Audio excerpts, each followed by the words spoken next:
چونکہ میں اس میں ایک ایسی بات کہہ رہا ہوں جو اہل علم کے سوا کثرت کے ساتھ لوگوں تک نہیں پہنچی. علماء، اساتذہ، اہل علم کے سوا عوام الناس تک کثرت سے نہیں پہنچی. میں یہ کہنا چاہتا ہوں کہ قبر میں بھی بخشش و مغفرت آقا علیہ السلام کی نسبت و معرفت سے. اور اس میں آپ کی توجہ صحیح بخاری کی طرف کرواؤں گا. صحیح بخاری میں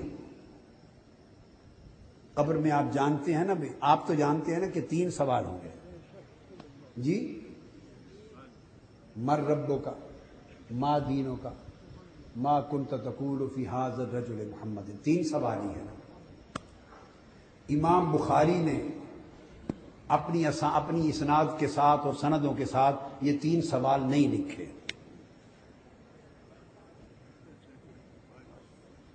یہ میری کتاب جو ابھی حدیث پر آئی ہے اور مشکات المصابیح کے بعد 600 سال کے بعد حدیث کا پہلا مجموعہ فقط حدیث کا آیا ہے. اس کے بعد حدیث کے مجموعے پر کمپائلیشن کا کام رک گیا تھا، پھر اسی پر مدار کرتے رہے، حواشی لکھے، شروع لکھے، فردر کام نہیں کیا. اب میں 1,00,000 احادیث کا چناؤ کر کے اس میں سے 15,000 حدیث کو فائنل کیا اور 12 جلدوں میں 15,000 احادیث کا مجموعہ عرفان السنہ مرتب کر رہا ہوں آج کل. مگر اس سے پہلے ایک موجز 1 جلد میں مختصر جو علماء، خطباء، طلباء ہر ایک کے کام آئے، المنہاج السوی 1100 احادیث پر مشتمل 1 جلد کی تیار کر کے الگ دے دی. علماء، اساتذہ، طلباء کچھ حضرات جب آئے تھے تو میں نے کہا یہ سبکن پڑھانے والی کتاب ہے. حدیث پاک کے لیے سبکن عقیدہ کے لیے پڑھانے والی کتاب. جتنی محنت کے ساتھ عقیدہ کو یکجا کیا ہے، یہ اس کو پڑھیں گے دیکھیں گے تو اندازہ ہوگا. بخاری شریف میں یہ حدیث کتاب الجنائز میں آئی ہے.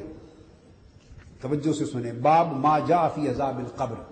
اس کی خوبی یہ ہے کہ حدیث بھی دی ہے اعرابوں کے ساتھ، پھر ترجمہ دیا ہے اور آدھے آدھے صفحے پر مکمل تخریجات دی ہیں.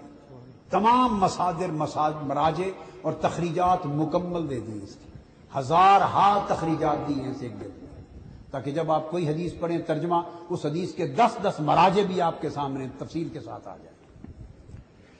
یہ حدیث باب ما جاء فی عذاب القبر میں بھی آئی، امام بخاری لائے ہیں. پھر امام بخاری کتاب الجنائز میں باب المیت یسمع خفق النعال میں بھی لائے. پھر اس حدیث کو امام بخاری کتاب الوضو میں بھی لائے. پھر اس حدیث کو امام بخاری کتاب الجمعہ میں بھی لائے. پھر اسی حدیث کو امام بخاری کتاب الاعتصام میں بھی لائے. میں امام بخاری کی بات کر رہا ہوں، جامع صحیح البخاری اس میں لائے ہیں. اور باقی کتب مسلم اور یہی حدیث، پھر امام مسلم یہی حدیث جو اب میں بتاؤں گا، امام مسلم کتاب الجنہ وصفۃ النار میں بھی لائے، ونعیمھا میں لائے. اسی حدیث کو امام مسلم کتاب الاعتصام بالکتاب والسنہ میں بھی لائے ہیں. اسی حدیث کو امام مسلم کتاب الکسوف میں بھی لائے ہیں. اس حدیث کو امام مالک موطا میں بھی لائے ہیں. احمد بن حنبل بھی لائے ہیں. اس حدیث کو امام ابو داؤد کتاب السنہ میں لائے ہیں. نسائی کی اپنی سنن کتاب الجنائز میں لائے ہیں. اس حدیث کو امام ترمذی کتاب الجنائز میں لائے ہیں.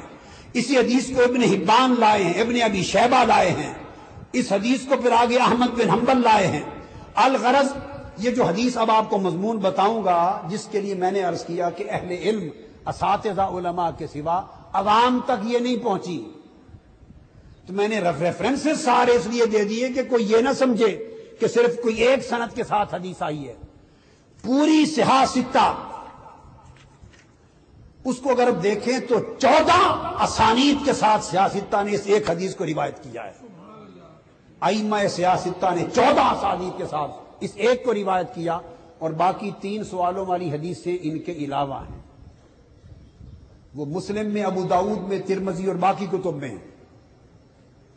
امام بخاری نے اور انداز کے ساتھ 2 مقامات پر ذکر کیا ہے، مگر اس ترتیب سے نہیں. وہ حدیث کیا ہے اب وہ سنیے. حدیث یہ بتانا چاہتا ہوں میں، اب صحیح بخاری کے الفاظ پڑھ رہا ہوں. عن انس بن مالک رضی اللہ تعالی عنہ قال قال رسول اللہ صلی اللہ علیہ وآلہ وسلم ان العبد اذا وضع في قبره وتولى عنه اصحابه وانه ليسمع قرع نعالهم اتاه ملکان فیقعدانہ فیقولان.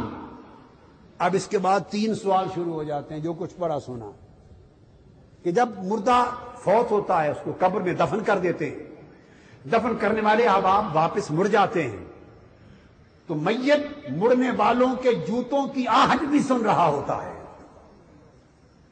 ان کے جوتوں کی آہٹ بھی سن رہا ہوتا ہے.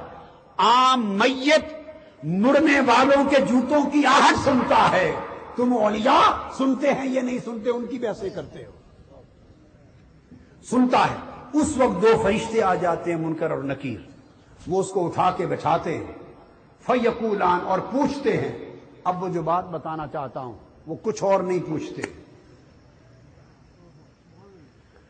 فرشتے آ کر میت کو اٹھا کر بٹھاتے اور بٹھا کر فقط ایک بات پوچھتے ہیں, دیدار مصطفیٰ ہوتا ہے اور ایک ہی سوال کرتے ہیں, ما کنت تقول فی ھذا الرجل, بس ایک ہی بات بتا اس ہستی کے بارے میں کیا کہا کرتا تھا. میں نے اس لیے یہ ساری حدیث دی تاکہ محدث بھی جانے, شیوخ الحدیث بھی جانے, طلبہ حدیث بھی جانے, مبلغ بھی جانے, مقرر بھی جانے کہ امام بخاری نے کثرت کے ساتھ جتنی سندوں سے لائے ہیں ایک ہی سوال کی حدیث لائے. یہ بخاری کا عقیدہ ہے. 2 جگہ دوسری باتیں آئی ہیں وہ اور مضمون کے ساتھ, ایک آیت کی شرح میں کلمہ میں ثبات کا باب ہے وہ اور, مگر ترتیب کے ساتھ جب سوالات کی پورے مضمون سے بات کی ہے, اس پورے مضمون کی, پورے مضمون میں امام بخاری نے ایک جگہ بھی 3 سوالات بیان نہیں کیے, اس پورے مضمون کو درج کر کے. ایک ہی سوال مرنے والے سے ایک ہی پوچھا جائے گا, بتا اس ہستی کے بارے میں کیا کہا کرتا تھا. اور چونکہ کثرت کے ساتھ الفاظ کنتا تقولو کے ہیں, وہ ایک آدھ روایت میں ما ھذا الرجل کے بھی لفظ آئے ہیں, پھر محمول معنی وہی کیا جائے گا جو کثرت طرق کے ساتھ مروی ہے. تو پھر کانا یکون اور جب مضارع پر آتا ہے تو یہ نہیں پوچھا جائے گا بتا یہ کون ہے. جب تیسرے سوالوں کی بات کرتے ہوئے جب رب اپنے لیے پوچھوائے گا, اس حدیث میں نہیں ہے, جب اپنی بات کرے گا تو پوچھے مر ربی, بتا دو مر ربو کا, تمہارا رب کون ہے, موجودہ علم بتا دو, موجودہ علم بتا دو, رب کس کو مانتے ہو, مل اسلام ہو, اسلام کیا ہے. 2 باتیں یوں کہیں جائیں گی. جب تاجدار کائنات کی معرفت, ابھی تو صرف ایک ہی سوال کی بات کر رہے ہیں, دوسرے سوال تو اس میں ہیں ہی نہیں.